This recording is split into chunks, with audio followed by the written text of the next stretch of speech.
You wished upon a star. Now we want you to share with us our latest and greatest dream. Disneyland. Just go to Action Park. There's no other park like it. Six Flags Great Adventure. It's not a world away.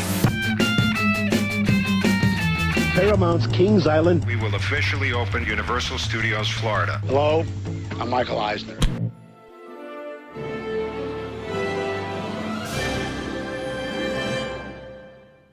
Now, here is your host. Hi, and welcome back to the Defunctland Podcast. My name is Kevin Perger. Today, I am joined by maybe the guest of which I am the hugest fan so far. I mean, I'm a huge fan of Jenny and all those wonderful people that I've had on in the past, but Brian here. Brian, I've watched your videos for quite a while now, and I'm really happy that you're joining me on this podcast. So thank you for being here. Oh, no problem. Thanks for having me. So I'm just going to let you introduce yourself, and can you just talk about what you do? We know you're an impressionist, but what is your main thing in what you do with those impressions? Well, like you said, my name is Brian Hull, and I am a YouTuber / voice actor. So, yeah, like I said, I'm an impressionist. I'm mostly known for doing impressions of cartoon characters, like the Disney characters and some of the Looney Tunes and DreamWorks characters and all that good stuff. But one of the things that I do a lot outside of that is I also do voice acting work for studios on occasion. I have done the sound-alike for Adam Sandler's Dracula for Hotel Transylvania on a few occasions. He didn't want to do it. So, hey, if I could go on and say blah, blah, blah instead of him, I wouldn't mind that. So, yeah, I got to do him for like a commercial in a theme park ride, which was a lot of fun. But, so I do that just to have fun, make videos on YouTube for fun. I go to Disneyland and Universal, and I talk to the characters at the park like themselves and film their reaction, which is always fun. So, yeah. Yeah, and that's what I know you most from is you go to the parks and you most of the time, if it's not some random guy playing Star-Lord, it's a character that can't talk back. And so you'll go up to them and do an impression of one of their friends within their own stories or themselves. I try to, but every once in a while you get the ones that are like the princesses, and I'm like, I can't do all the characters from your movie, so I'll just do like the Fab Five and normally like within Disney canon, they're like, well, we know about Mickey and Minnie thanks to stuff like House of Mouse and stuff. So it all works. Oh yeah, because that wonderful show where all the characters came together. Man, too bad that show was an honor. You could have a full-time job, like maybe just. Because I know that they're not going to get Jeremy Irons back, and I'm sure you can do. I'm sure you can do Scar and all that. And so I think they got somebody better than me to do Scar. My Scar's okay, but like I've heard some great Jeremy Irons impressions. Well, before we dive deep into theme parks and Disney and all the wonderful stuff, I want to know more about you. How did you get into voice acting and impressions? Was it your typical like you grew up and you just found that you had a great impression, or was there some big moment? I mean, when did you know, I guess, that like I really love doing impressions? I realized that I really loved doing impressions when I was about 13 years old. I just was obsessed with cartoons, and like I don't know all cartoons, not just Disney, but like the Looney Tunes and everything on Nickelodeon, Cartoon Network, everything. I just loved them all, and Disney was my favorite. And I watched them so much that I heard them so clearly in my head. My brain is like a tape recorder, so I can like hear these voices just clear as day. And for some reason, I thought it was totally normal. And I thought every adult did impressions. They just never did them around me. It was some kind of massive conspiracy. But then I'd see guys like Robin Williams and Dave Coulier from like Full House. And I was actually watching an episode of Full House when I did my first impression. He burst into the room. It was whenever Comet was giving birth to puppies. And he was just like, Comet, just ask for something. What? Where's my water? And I was like, oh, Scooby-Doo. So I tried it. And I was like, where's my water? I was like, oh, I can do Scooby-Doo. And then I did it to my friends the next day at school, and they all lost their minds. And I just realized I can make people happy just by doing a voice. So I'm like, great, let's do more. And yeah.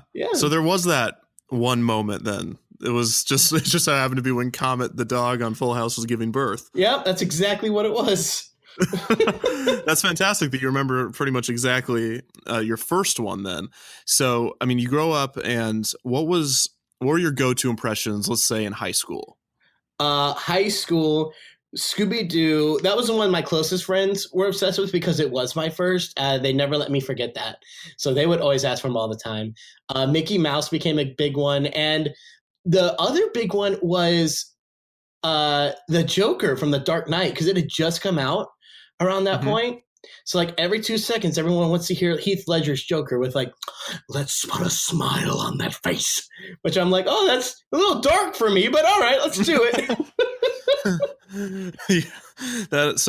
And I mean, you're going through, your body, as we know, is going through many changes in high school and middle school, and the voice is one of those things. Did you ever find that as you grew older, or as you went through high school, you had a more broad vocal range, or did it become harder to do Mickey? I mean, was there any change going on there? There definitely was some changes. Luckily, I didn't get into doing impressions until after my voice had gone through the big change. That big one where you go from being a soprano to a bass. Oh, perfect. But I was. The great thing was, as I was growing up and my voice was changing, I was in music. I was studying singing. I was singing musical theater. I was doing all that. So as I was studying how to use my voice for singing, I was also learning impressions at the same time. And the two kind of fed off one another. Mm-hmm. So like I would learn a technique on my own while I'm doing impressions that I would carry over to music. And then I learned a technique from music that I would carry over to my voices. And the two kind of grew together. Yeah. So this podcast is not going to be called Brian's Puberty Adventures. Just imagine Inside Out, and we got that big panel. It's like, what's that button? Puberty. Puberty. Yeah, no, I'm just over here viciously scratching my episode title names, like potential title names, like not Brian's Puberty Adventures. Fine. Yeah, but they had a nice kick to it. But so I mean, you had to have found that. Well, like you said, you found that this made people happy, and so was it just so after your high school? Did you go to college? Did you study anything after that? Yeah, I did go to college, but I didn't study for voiceover or anything like that. Honestly, because I've never heard of any school that offers that, like as a degree. That's a degree. It's news to me. I'm sure there is. There's a degree for everything. Oh, there probably is. So I went to school for what I knew. Like I said, I was being trained in music at the time. So I'm like, okay, I'm going to go to school for music. And I actually got a degree in vocal performance, specializing in opera and musical theater. Well, there you go. And Scooby-Doo impressions. But that wasn't on the curriculum, right? No. In fact, I can tell you some great stories. Like I go into an audition to get into the music school. So I walk in and I'm just this little 17-year-old kid. And I sit down. I'm like, okay, I'm going to sing Why Do the Nations from Handel's Messiah, which I did not know at this point. My professor never told me. But like, yeah, a lot of professionals won't even touch that song because it's got a lot of these crazy runs in it. But I sat there and just did it. And so I was told later by some of the professors, we were amazed that someone who was 17 years old could do that. And then the first day I walk into class, I'm like, oh boy, hi there, pal. And they're like, what the heck happened to our singer? So that was always a mystery to them because they're like, wait, he acts like a dork, but yet he sings like Mozart, Beethoven, and Bach, and he loves it. There's a disconnect here. I felt like Poe with Kung Fu fighting, except it was opera. Do you do a Jack Black, if I'm a Poe? Oh, I can definitely do some of that. Be prepared for awesomeness. Well, every time you mention a character, I'm gonna have to like give you the nudge, just being like, okay, you mentioned it. You can't tease us. That's right. But I feel so weird because it's like this is your thing, and podcasts normally, like I'll interview Imagineers or I'll interview people that are other than Imagineers, examples of which I cannot remember right now. But they'll be, I'll say like, what did you do during your career? But because your career is your voice and this is a voice only platform, I feel as though I'm making you like work and like do your job. So it's just, it's a very weird, but it's fun, especially because this is just voice. You don't get to see my face like contort with it. So I'm sure people are sitting there going, did they really just get somebody in to just come do the vocals and then leave? Yes, every Jack Black made a brief appearance. I'll put and the credits are going to be super long. But see back him to your walk in and just do that walk out. and he just leaves. He does a little bit of just like walking skadoosh and then like walks out. Skadoosh. I love that. Those are my. I mean, I've never been the biggest fan of animated. I mean, I'm as big of a fan as anybody, I guess. Mm-hmm. But I wasn't someone that would watch every single episode of every single cartoon growing up. But not everyone, but a lot of these characters have a weird, nonsensical one-word catchphrase. You got skadoosh, you got ka-chow, those kind of things. Does that make it easier to do the impression, or does it like turn into like a crutch kind of thing? 100% easier. It's so much easier because then it's like it's automatically recognizable. Like if I'm doing King Julian from Madagascar, if I sit there and just start saying some of the phrases, people are like, "Wait, what? Who is this?" So It's just like, "Everybody, the New York Giants." They're like, "Wait, what?" And then I'm like, "I like to move it." Oh, you're the move it lemur. Like, yeah, okay, yeah, okay, yeah. I guess that makes. I mean, I'm sure a marketing executive somewhere is listening to this and being like, "That's not why we did that," but I'm glad it's working. It totally works. We did it to sell toys, but it's also working for voice actors. So there you go. But sorry, I skipped ahead. I want to go to college where this sounds like a very interesting atmosphere with these proper classically trained music professors, and you doing all the wacky new kid. It's like a buddy cop movie kind of between you and your professors, with like the old dog and you're the rookie coming in.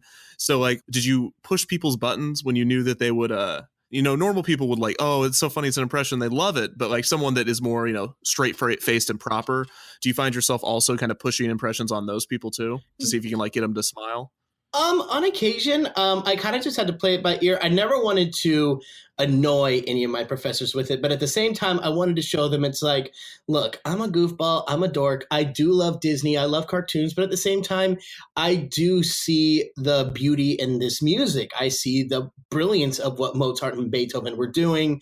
I acknowledge this. I'm not an idiot. I'm smart. I just act like a goofball because it's more fun.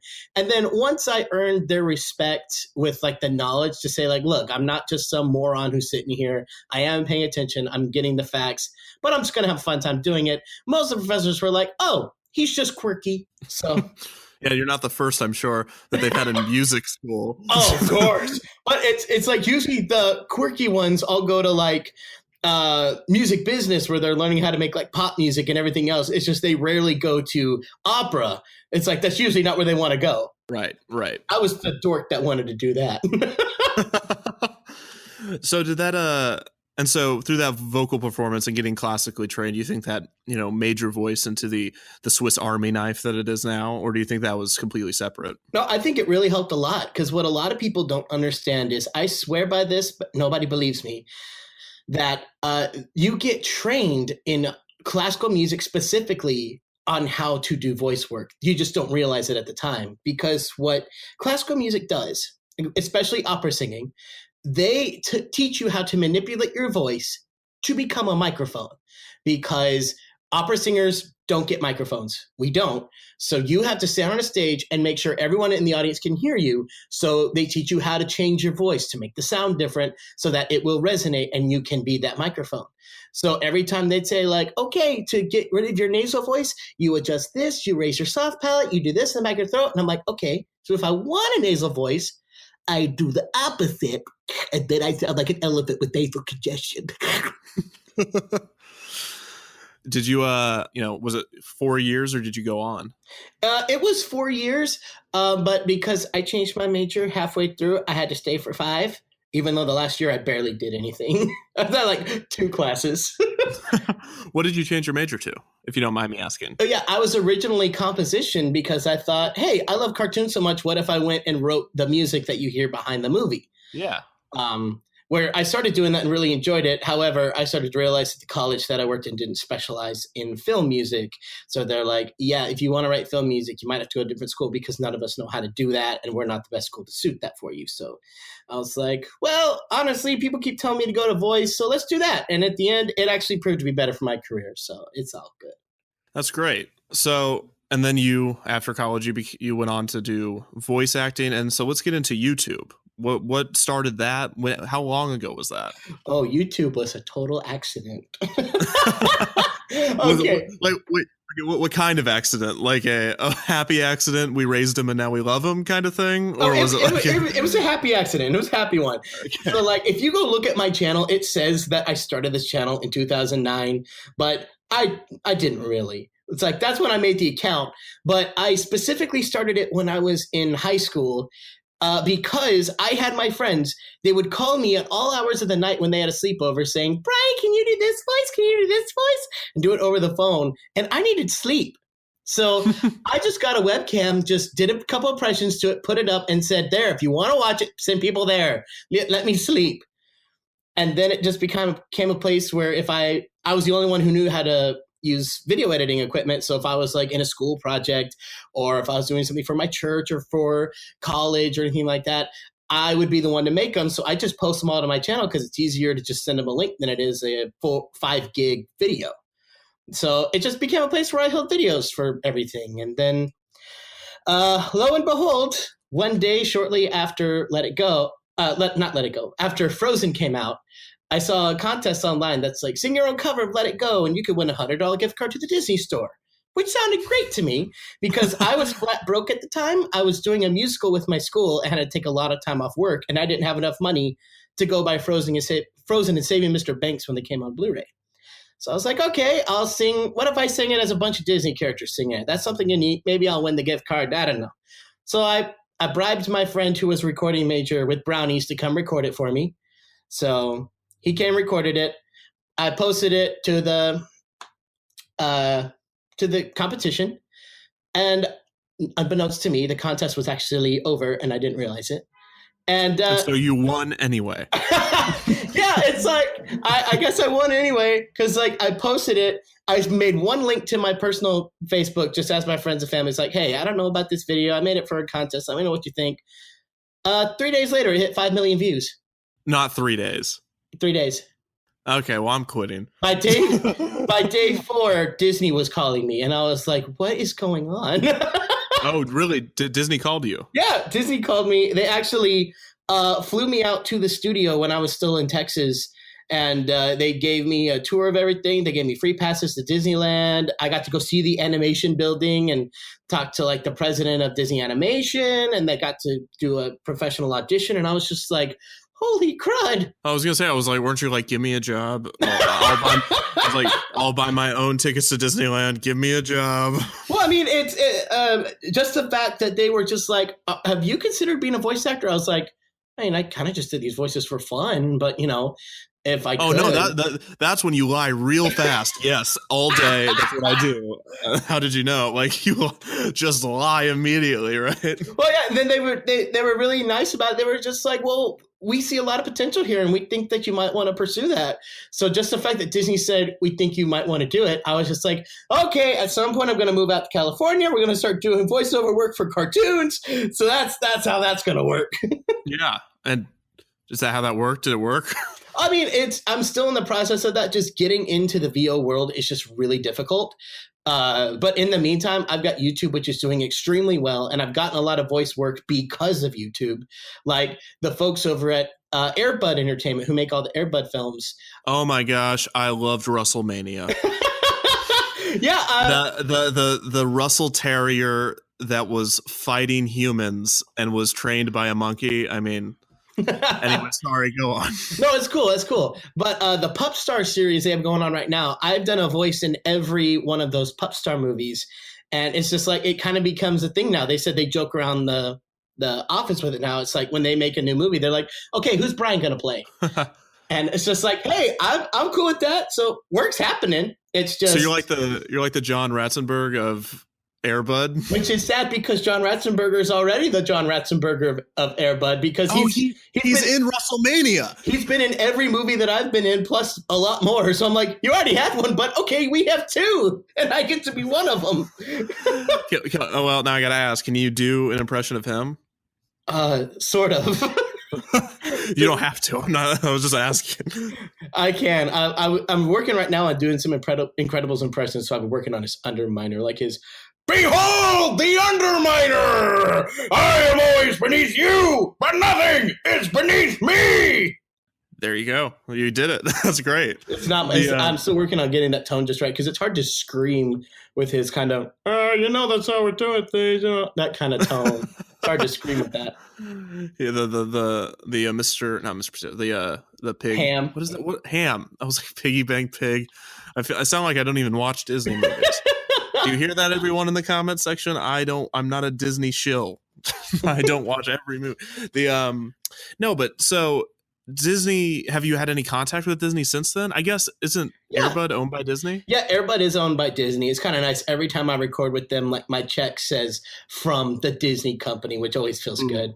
And then last year, I actually went on tour with Disney over in Europe, and we were just going from city to city performing Disney songs, and they asked me to do one of my covers like that. So I got to work with them on stage performances, which was fun. And we still have good contact. Like, I still know folks over there. Every time people from Disney will say, like, oh yeah, we all know about you. We all love you. So they know, and they're cool. That's awesome. So, so you start this YouTube and that goes crazy, and then you do all these covers. My favorite cover you did was, well, first of all, I love your Winnie the Pooh impression. Why, thank you so very much. You don't know how much that means to me. No, but I love that, and so that makes me rest easy knowing that God forbid anything happened to Jim Cummings, there's a future, but which has to be something horrible, right? Because you don't want any harm to happen to anybody, but you know that should something go horrible at the Walt Disney Animation Studios, you have so many career paths. Isn't that like a very scary but also like not scary thing? It's kind of like an interesting thing because, like, obviously I don't know how many other people out there can sound like these characters, so I never sit here and just assume that, okay, once this actor is no longer doing it, I'm officially in. I never think that way. I just, in the moment, just appreciate who we have. Like, we have some amazing voice actors. Like you said, Jim Cummings, he's by far my favorite voice actor working today. So the last thing I want is for anything bad to happen for him, bad happen to him. But at the same time, if for some reason Disney decided to use me, I would be honored. But at the same time, it would be a melancholy moment just because it would be a bittersweet thing. But right. But no, it's like I never sit here and just say like, okay, just waiting for one of these guys to bite the dust. But, well, because I mean, a lot of these character positions are like Supreme Court seats. I mean, you have them until you don't want it or you're dead, pretty much. Because from what I've understood, from listening to other people do interviews that are like, Bill Farmer and those guys and girls that do all the voice acting, is it's not like they have a 20-year contract that says you will play Goofy for this long, but they always keep calling them back, kind of thing. Yeah, they do. And I think that really just comes from the mindset of the company, is just they found a voice that they like. It's now something that they are fully invested in, and they want to keep the integrity of the character as long as they can. And as much as you can have another sound alike that sounds great, they're not going to sound like the person who just did it. Like, no matter how great a voice actor is, no matter how much great a sound alike is, there's going to be differences. So yes, I think we all learned that with the House of Mouse. Well, we've learned that with a lot of things. Like, how about every rest in peace Disney Toon Studios? But every direct-to-video sequels. I forgot, but Robin Williams did Return of Jafar, right? Yeah, the reason why he didn't do he didn't do Return of Jafar. He did The King of Thieves. King of Thieves, okay. Yeah, the reason why he didn't do Return of Jafar was because there was actually a big falling out with that, because he, when he did Aladdin, he said he would do it for scale, which is like the lowest amount you're allowed to be paid by the union. But in return, Disney would not use him in the advertisement, but they did it anyway, so he was mad about that, so he refused to do the second one. But then he came back to the third one, so. Oh, huh. And they even told him, like, this is going direct to video. You sure you want to do this? I guess he didn't That's so interesting. I didn't know that. That's an interesting story. Yeah. Here's another. I want to know this. So the new Winnie the Pooh movie is coming out. Yes. Christopher Robin, and I am so excited for it. Yes. I'm very critical of a lot of things. Disney, Universal. I've always been outspoken, but if I hear anybody say one bad thing about that movie, I'm going to burst into tears because that movie looks amazing. Those trailers are just adorable. And they're not even well edited. Those trailers are horrifically edited. So I've watched that second trailer probably 20 times now. No exaggeration. Mm-hmm. Winnie the Pooh says the same line twice. He says like, "Oh, thank you." Yeah.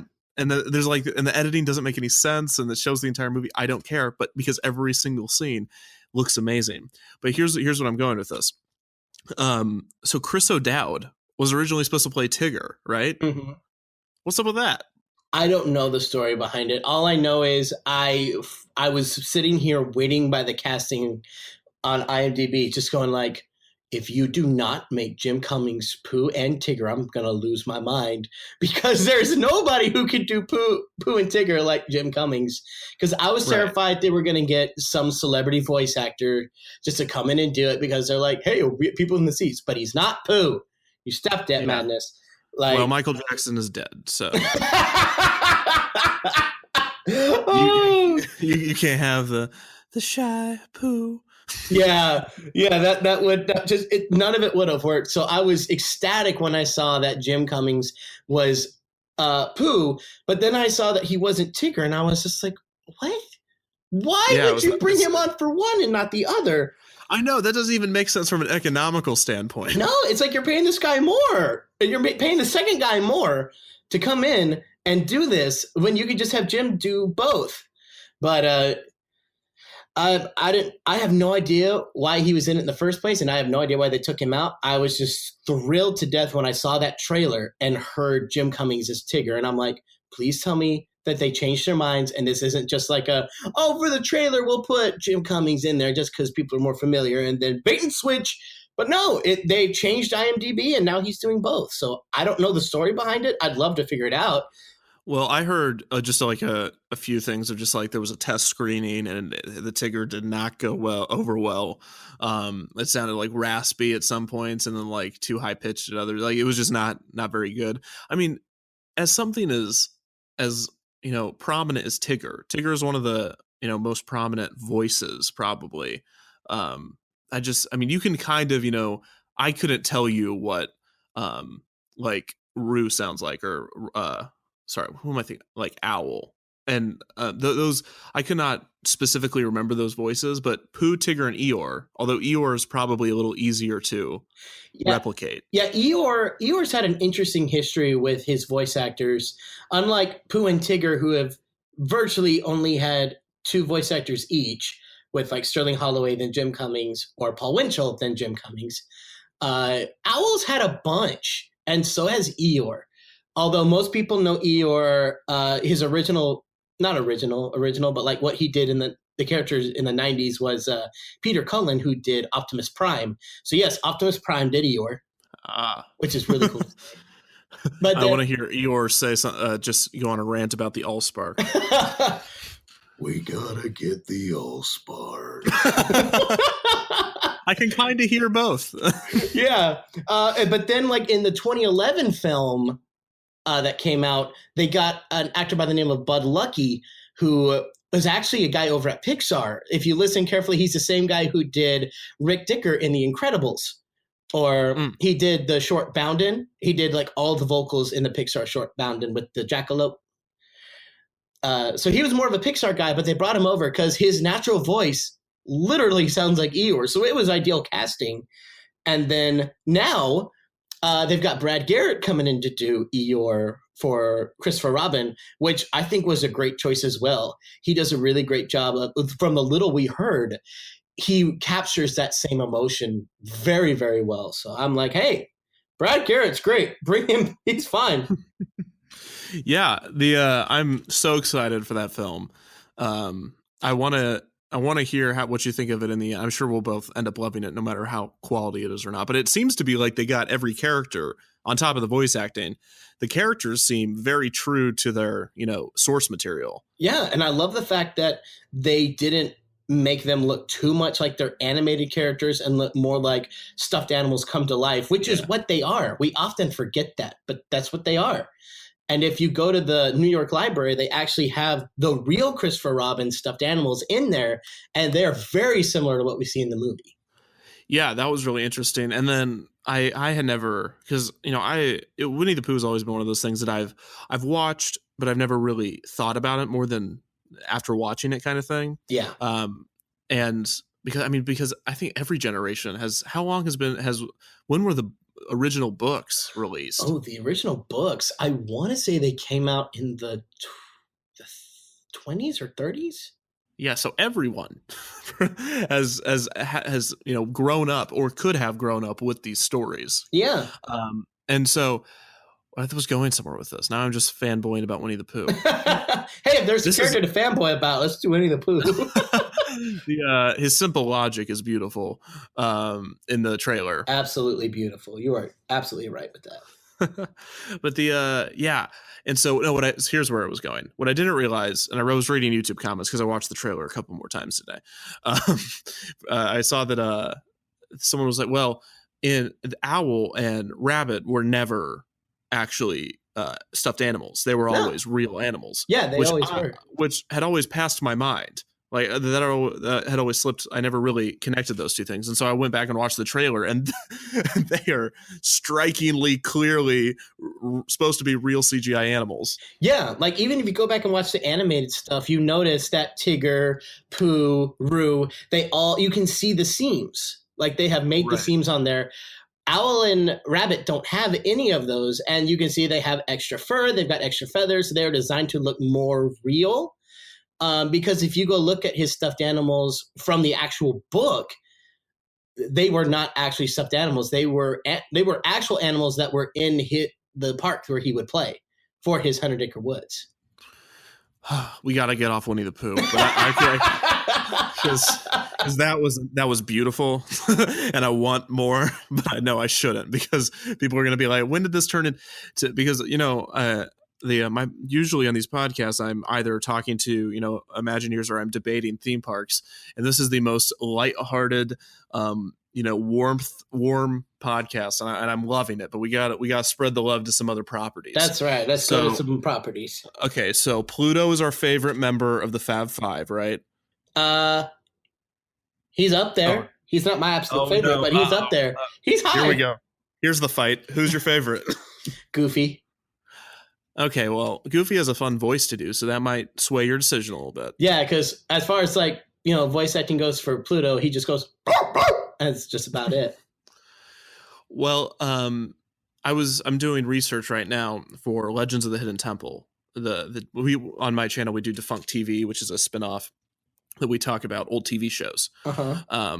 And so Legends of the Hidden Temple, Olmec. I don't know if you've ever seen the show or heard of it. It's been a long time. I remember that show when I was young, but it's been a long time since I've seen it. Yeah, and so the Olmec is the talking head, and he's voiced by D. Bradley Baker, who's a voice actor that does 1,000 things. Oh yeah. But when I'm looking at him, it's like on his Wikipedia page, it says he is most known for voicing Perry the Platypus on Phineas and Ferb. Yep. And I'm like, how much work went into voicing? Was that just one day of just like clicks?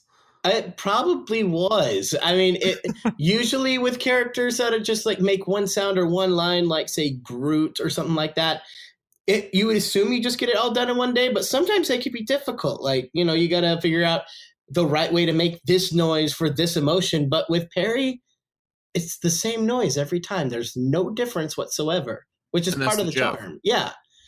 I like to think that he went in there for 5 minutes, and for 3 of those minutes, he just did that straight clicking noise 3 minutes in a row, and then they've only shortened or like lengthened it depending on. It's just one long clicking sound. Can you do the Perry click? No, that click is way harder than you'd think. Well, I'm sure. No, I'm not saying I could do it. I'm just saying, does it take more than one day? For him, probably just one day. But yeah, for someone else to just replicate that. Oh my! it's so difficult because I even have a Perry plush toy where you press his paw and he makes that noise. And I tried to study with that just over and over and over and over. And I'm just like, I can't get this one little sound. Characters like Abu who do nothing but squeaks, I can get all the Abu sounds just like, but this platypus I can't get. So Goofy's your favorite of the Fab Five. That's fine. I'm glad you didn't say Mickey, because I think saying Mickey's your favorite member of the Fab Five is kind of, is that ever really true? Because Mickey has never really had a character purposefully. Well, he did in the 40s. Right. That was because Walt was he was very particular on that, specifically with Fantasia. He said that the Mickey that we see in Sorcerer Mickey, or not Sorcerer Mickey, in Fantasia, that was the definitive Mickey in his eyes. He's like, this is it. No more redesigns. This is his personality. This is it. But they seem to stray from that. Yeah, the new Mickey Mouse cartoons, everyone goes crazy for them, and I don't dislike them. They're really fun to watch. It just seems like they're very mean-spirited in a lot of ways. Like, yeah, just very interesting. What are your thoughts on the new Mickey cartoons? I like them.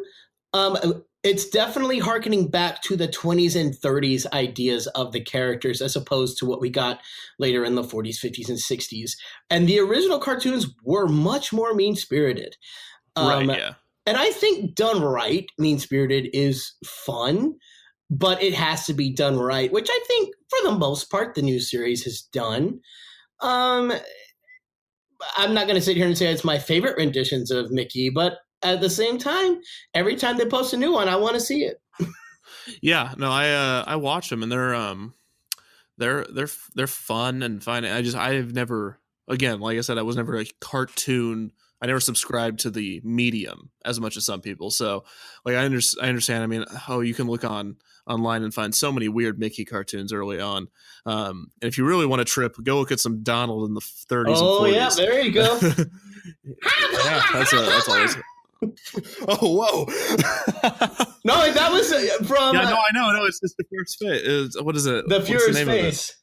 Yeah. Well, because everyone freaks out and they're just like, why is Donald a Nazi? I'm like, you guys do. Did you watch the whole episode? It's a nightmare. He doesn't want to be there. Yeah, that's kind of the point of the propaganda. Yeah, and then like he wakes up and salutes the American flag. He's not a Nazi. But I just far from it. Donald Duck is a capitalist. I'm like, I remember people sending me that clip, just like, oh my gosh, Brian, can you believe this exists? I'm like, I've known it exists a long time. So why do you think Donald Duck is just angry because he's torn between the two extremes of like Hitler and his regime and the horrible like capitalistic version of Scrooge McDuck, his relative, and it's just this like horrible, that's why he's angry. It's just this horrible pull between the two ideologies. That would be an interesting thought. I mean, I know the real reason why he's angry, but oh, well, great. Well, what is the real reason? The real reason. What is the reason? The real reason he's angry is strictly because Disney knew that he couldn't have Mickey or Goofy actually be angry, so he came up with this character so they could get some anger and frustration into the show as well to be a little more realistic. So they're like, we can have one character do it, but everybody else can't do it. Right. Yeah. Okay. But if we're going like universe reasons, I have no idea. I thought you actually. Okay. Yes. I thought you actually like had a reason, and you were going to be like, well, it's his PTSD from when he was in the Navy, and I was going to be like, whoa, Brian. No, I don't have any good answers for that. Okay. I just know what the animators were thinking. Right. Yeah. Absolutely. Okay. Man, we're in some weird ground. We are. We went from talking about Mickey Mouse and Winnie the Pooh, and now it's yelling Heil Hitler. The microphone is Donald Duck. I want that smash cut of me saying, this is the most lighthearted podcast we've ever had. Smash cut to Heil Hitler and Donald voice. So is there, let's go on to, what else? I have so many things. I'm trying to think of where natural. I think the Muppets. Mm-hmm. Are you a Muppets fan? I'm a huge Muppets fan. Yes. Okay. Thank gosh. Yes. I love the Muppets, dude. The Muppets are my favorite property. They're so underutilized. They are. I am so upset that they don't have more. Like It's like I've even heard rumors that they're thinking about getting rid of the Muppets 4D show at Disney World, and I'm like, please no. It's our last stand. Oh my gosh, it's not going down without a fight. I've built my platform for this moment. There we go. I've heard rumors that, like, if it does go down, they'll at least still have a Muppet show there, kind of like what they do in Magic Kingdom, which at least is representation. But I'm like, why don't we have a Muppet Land? I think it would be fun. Yeah, I mean, we have Muppets Courtyard. Isn't that what it's called there? Or was that in DCA? We have. I think that's what it is, because I was late to the Disneyland game, so as long as I've been going, Muppets were always gone, which is sad. Oh wow, that's sad. It is. But no, Muppets has a long history in Disney parks, and I think I'm a huge Muppets fan. And then I'm friends with Disney Dan, who's another YouTuber that knows all of the puppeteers because he is a puppeteer and he's worked with all these puppeteers. And so I'll say something like, I love the Muppets, and he'll get all up in my face and be like, you don't know the Muppets. I know the Muppets. I'll be like, whoa, Dan. Whoa, Dan. So yeah, no, but what is your favorite? So okay, well, we got to narrow this down. Are the Muppets, like, you know, the Kermit and his friends, your favorite Jim Henson group? Or are you like a Fraggle guy? I mean, it's okay if you like the Fraggles. You just got to tell me. Muppets are my favorite out of all the Jim Henson properties. Muppets are definitely my favorite. Good, because we're going to take an early exit on this podcast if you just said the Fraggles. No, but so what is your favorite Muppets character? Fozzie Bear. Okay, do you have, is that your favorite to impersonate or your favorite character? He's my favorite character. Unfortunately, right now, he's the only Muppet I can't do. Can't? Which, yes, it's frustrating because I'm like, he's the one I love the most, and I can't get it right now. I'm still working on it because I want to do a really good Muppets video and, like, get everybody in there. But I'm like, not until I get Fozzie. When I get Fozzie right, then I'll do it. But not until Fozzie's right. Fozzie, and I only do impressions to my mirror and to my patrons whenever we're up late doing board meetings. But when I do, I've tried to do Fozzie, and it's not just like, you know, when I do an impression, I'm like, oh, wow, that's what it would sound like if it wasn't bad kind of thing. If I wasn't so bad at this, it would sound right. But I can't even get to where that comes out. Like, I don't understand how Frank Oz gets that, or now Eric Jacobson gets that out of their mouth. It's I've been working on the placement too, because if you listen to like Frank Oz versus Jacobson, you're just like, there is a difference, but how are they still doing that? Like it's like Kermit I was able to get pretty easily. He just kind of, hi ho, Kermit the Frog here. He just kind of pops out. He's not a big deal. But like Fozzie, it's covered and yet pulled back and yet forward all at the same time. I'm like, what kind of magic are you doing to your mouths? Yeah, that is my favorite character is Kermit. Yeah. I like his as a character. I feel like, well, of course he's the most well defined because he's the most prominent. But I love Kermit. I love a lot all the characters for their zaniness. I also have a soft spot for Gonzo. Oh, Gonzo's awesome. Can you do a Gonzo? Yeah, for some reason I just remember that quote that he did in the Muppets movie from, like, what was it, 09? The 2011, the Muppets. 2011. Wow, I was off. Yeah, the one with Jason Segel. Yeah. Yeah, where he's just like, I've been wearing this under my suit for 8 years! Oh, that's great. Yeah, so we need to get more Muppets in the parks. I fully agree. Speaking of Disney, Dan, he's doing a video right now on Muppets Land, which was supposed to be Disneyland. One year, Mickey was going to, for an entire year, the idea was that Mickey was going to give the keys to the kingdom to Kermit and his friends. I remember hearing about that. Yeah, and it never happened because this was, a year before Henson passed, and they were focused on getting all these other things out. So yeah, it's a really interesting, and he's had some concept art drawn up for it, and so keep your eye out, everybody, for that video if you want more Muppets. Otherwise, we should probably move on before I fanboy out over this, especially. So let's go niche. So at the end, I'm going to I have a few impressions that I just want to know if you do just random ones that I just for some reason want to see if you've done them before, because you would do these huge compilation videos, like 50, 100, and some of those kind of, you can do them for just a second kind of impressions, or each one of those 100 impressions that you do in a row, could you extend that out to like a speech kind of thing? Most of them I can extend to speeches. Normally, I don't like to include characters if I can only do like a few lines from them. But on occasion, I will do that. Like if I'm doing, usually if I'm doing a straight up impression video of like a movie, it's like, here's all the impressions from The Lion King. There's normally a few of those that is the case, where I can just parrot it for that moment and then it's pretty much gone. But usually the core characters I try to get to where I can sit there and say just about anything. And so let me see if I can, let me think. So I was wondering, Darkwing Duck, someone we were talking, and when Jim Cummings takes over in Be Prepared, someone said it sounds just like Darkwing Duck. There's definitely instances of that. I remember even as a kid, I heard differences and just being like, that's not the same guy. Really? You did? I never noticed it. Yeah, it's if this will help. Jim even said this. I already suspected this, but it really solidified when he said this. But every time you hear the song, every time the word "be prepared" is actually said, it's never Jeremy Irons. It is always Jim.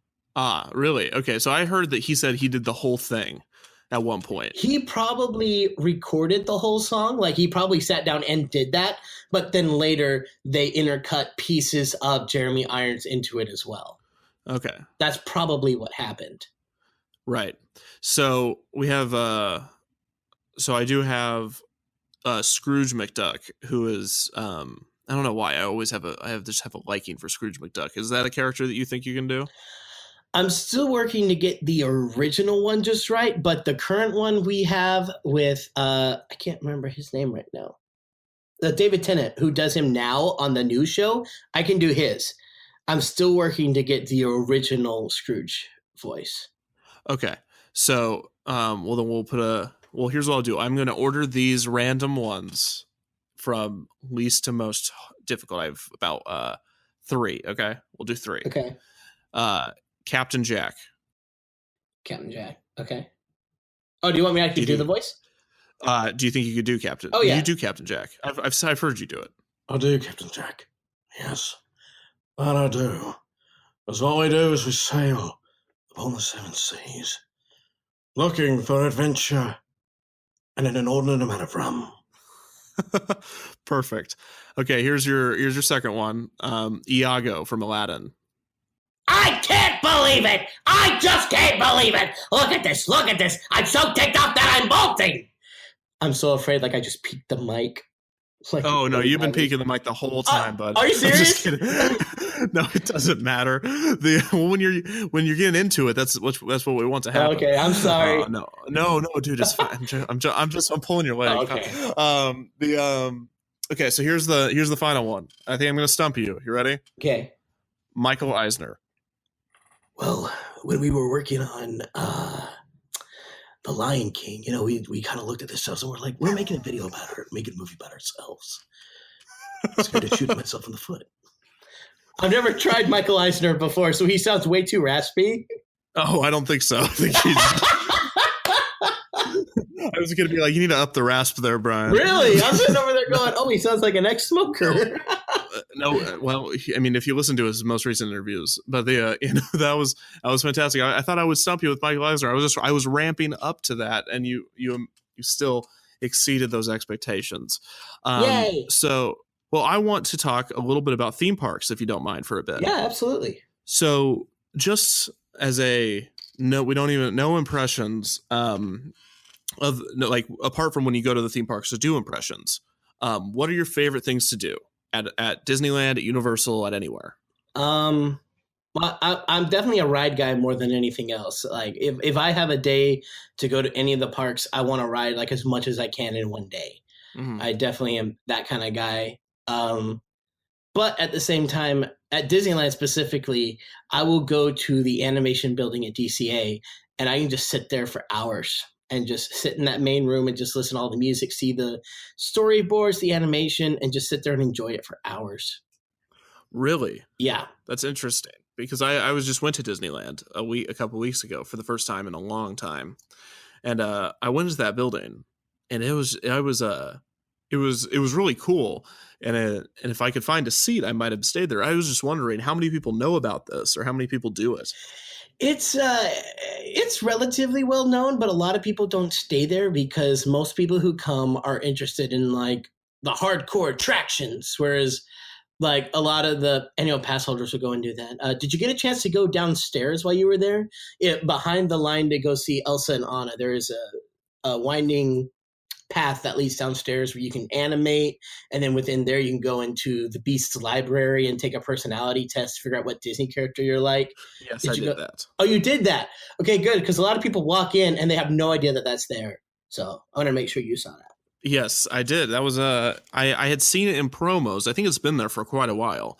I think maybe since the opening. I don't want to say that if I'm wrong. I think it's been there since the opening as well, because there was another part. Ursula's grotto was there as well, but that's gone now. Oh yeah, what was there? To be honest, I don't know. I got there not long after they took it out. I just kept seeing the name of it. It was like Ursula Grotto through the store, and I'm like, well, what's there? And they said, oh, it's a part we don't go into anymore. I'm like, well, what was there? Oh, it's gone now. Well, tell me what was there, and no one will tell me. That's what I do. I tell you what was there. That's what I do on my channel. Yeah, we talk about what used to be there. So go tell me what Ursula's grotto was like, because I want to know. I have no idea. Well, that's actually that's in the queue, but it's quite far down in priority. We have everything's in the queue, but we have an entire amusement parks, and then way down the list is Ursula's grotto. But we can do some Wikipedia together. Yes, Wikipedia. Wikipedia. And so you have all those wonderful things at DCA just in that one place. And the thing that I love about Disney World more so than Disneyland is there's a lot more of those kind of mellow, take it slow kind of experiences at Disney World, because Disneyland's so compact, Yeah, Disneyland, we have, I think it was that we have more rides per square foot, but just because we have less square feet, there's more stuff to do at World, obviously. So because of that, we don't have a lot of extra room to work with. Right, because, if you go any further, you're going to hit a highway. Right. But so what are some other things? You love the rides. What's your favorite ride? Ooh, that's like asking me to pick my children, man. You better pick those children. No, do a Disneyland. Let's narrow it to Disneyland. How about that? Your favorite Disneyland ride? Just Disneyland, probably Space Mountain. Wow, really? Mm-hmm. I love Space Mountain. I will say that Disneyland Space Mountain is a lot of fun, and it does not make me feel like I'm going to die, because Disney World's does. Yeah, when you go to that tunnel, I am a short guy, okay? I am a short man, and I feel like that little tunnel is going to take my head off every single time I ride the one in Florida. Oh, it's so scary, man. And the thing is that everybody thinks, roller coasters are safe because engineers, but not always engineers, because this was built in the 70s. It's the oldest steel coaster in Florida. Might be the oldest coaster. And it is horrifying. There are moments where I'm just like, I'm going to die. I don't get that at Disneyland's Space Mountain, but in Disney World, yes, I do. I'm like, what? Why is this a thing? No, Disneyland Space Mountain was exciting and a lot of fun. That was one of the things I noticed when I keep going back and forth from Disneyland to World, is that I think Land Space Mountain is just so much better. But did you get a chance to ride it when it was Hyperspace Mountain? They'll do that add-on from time to time. No, thank God. Oh, really? No, do you like Hyperspace Mountain better? Surprisingly, I don't know if I'd say I like it better, but it's one of those, if they just switched it and left it that way forever, I wouldn't be upset. What? You take that back right now. This will not stand. So in your world, you want a Tomorrowland to have Hyperspace Mountain, and on the other side of the park there to be a Star Wars Land? Hey, right now Star Wars Land hasn't opened, just saying. Okay, that's fine. I get it. But you said forever. I guess that's true. Forever. I did. The forever is a long time, but I do love Disneyland Space Mountain a lot more. Is there anything in Magic Kingdom that you were surprised, or an attraction that isn't there that was at Disneyland that you liked a lot? I will say this: Magic Kingdom's Haunted Mansion really surprised me. Like a couple extra rooms that you go through at the beginning, I was like, these rooms are amazing. Like the library, the staircase room. I love that staircase room. I was just like, oh my gosh. Just like the whole thing and the animations with the hitchhiking ghost at the end. I was like, oh, this is so cool. Yes, but you do have the Hatbox Ghost. So that is true. That is true. We do have the Hatbox Ghost, which is great. So like I love the fact that each ride at different parts has something to appreciate the other one doesn't. Do you have any? And I don't want to make you or force you to do impressions, but do you have any Haunted Mansion like impressions? Any ghost host? Anything? I try to do the ghost host on occasion just for fun. I can't get my voice quite where his is, but I can get it really close. Mm. When hinges creak in doorless chambers, frightening sounds echo through the halls. That is the time when ghosts are present. I kind of lost it in the middle, but I got it back. No, that was really good, and I think that the actual voices helped a lot by like a high bass modulator, or high bass equalizer. Yeah, but yeah, no, that was great. And so, Haunted Mansion, I did notice that there were some rooms lacking. So you got Magic Kingdom, you have Disneyland. Is there another? What's your favorite Disneyland dark ride? I know Space Mountain is in the dark, but what Disneyland dark ride? Disneyland dark ride. Ooh. Anything? Pirates of the Caribbean? Haunted Mansion? If that Haunted Mansion could be your favorite dark ride. Actually, I'd probably say Pirates. Oh, Pirates is so cool yes, at Disneyland. It's so bad at Florida. It's just short. It's just a lot shorter. Well, you totally lose that whole going down and going back up thing. Yeah, which is so cool. Because we get two waterfalls in Disneyland, whereas Disney World only has one, and we have a lot more of the skeleton scenes. And I think y'all just had we just got the refurb on the Redhead, and when Disneyland got its refurb on the Redhead, we also got an extra scene that we weren't expecting to get, where you get there's a pirate just sitting there with a pot of gold. As you go up, he's a skeleton, but as you keep watching him, he turns into a human being, like with flesh and bones on again. And there's like an octopus with gold next to him, and it was so cool. And we're like, oh, yeah, we didn't expect this. I saw that. That was great. I was really happy with that. Yeah.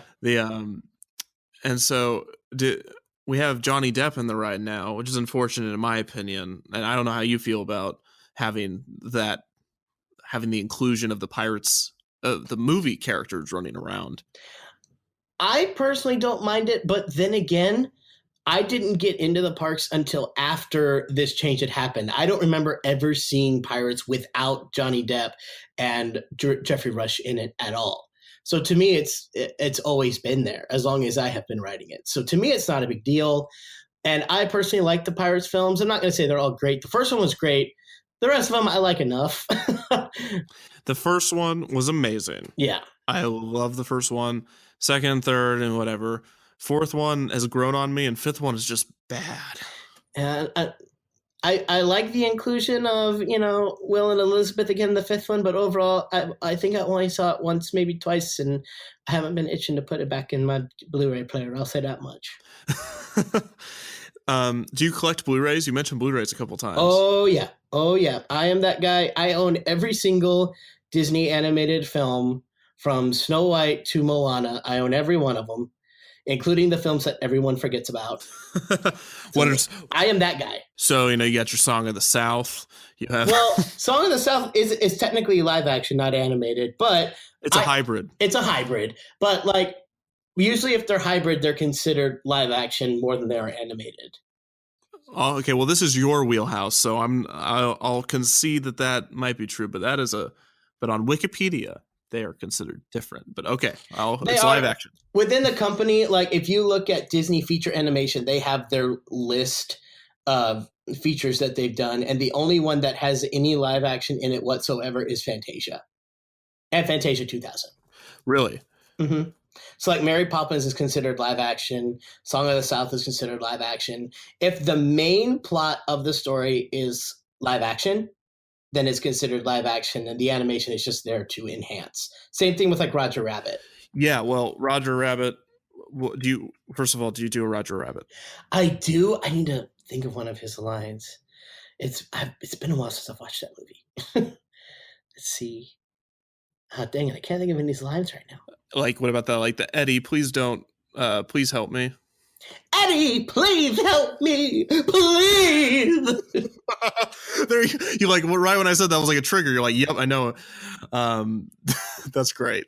And so so you have the so you have all the animated Blu-ray collections, is what you're saying? Yeah. Okay. There's 56 official animated features. I have every one of those. I have most of the direct-to-video sequels just because they're still considered canon. As much as I wish some of them weren't, they're all considered canon. So I will be respectful. And I wanted to do all the live-action ones too, but there's so many. And most of them didn't get DVD releases because most people don't remember most of them. So like, what are we talking? We're talking about like there's a bunch of films that happened like in the 50s and 60s that like nobody really remembered. I want to say like the original Parent Trap, not the one with like Lindsay Lohan, but there was one like before that one that a lot of people don't remember anymore. Right. Okay. Like the original Shaggy Dog, not the one with Tim Allen, but the original one. My OG Shaggy Dog is Tim Allen, so I don't know what you're talking about. Yeah, there's one before Tim Allen. And then there's like what is it? The Absent-Minded Professor, that was which was Flubber was its remake. Everyone remembers the remakes, but not the originals. So like those, I'm like, I just can't keep up with all those. And then of course all of Disney nature films. They made so many of those. You don't have all the Disney nature films? I've got a couple, but I don't have all of them. I only watch those on a old box TV on a giant roller system that I wheel up to a desk in my house and just sit there and fall asleep to watching Disney nature. Hey, good on you. That's great. I have nothing against Disney nature. There's just so many I can't keep up with them. Yeah, there are a lot. But hey, they all have that weird initiative that is totally not a write-off for the company. It's just out of their goodwill. It's not that entire franchise is not a write-off, everyone. Stop saying that. Oh, yeah, not at all.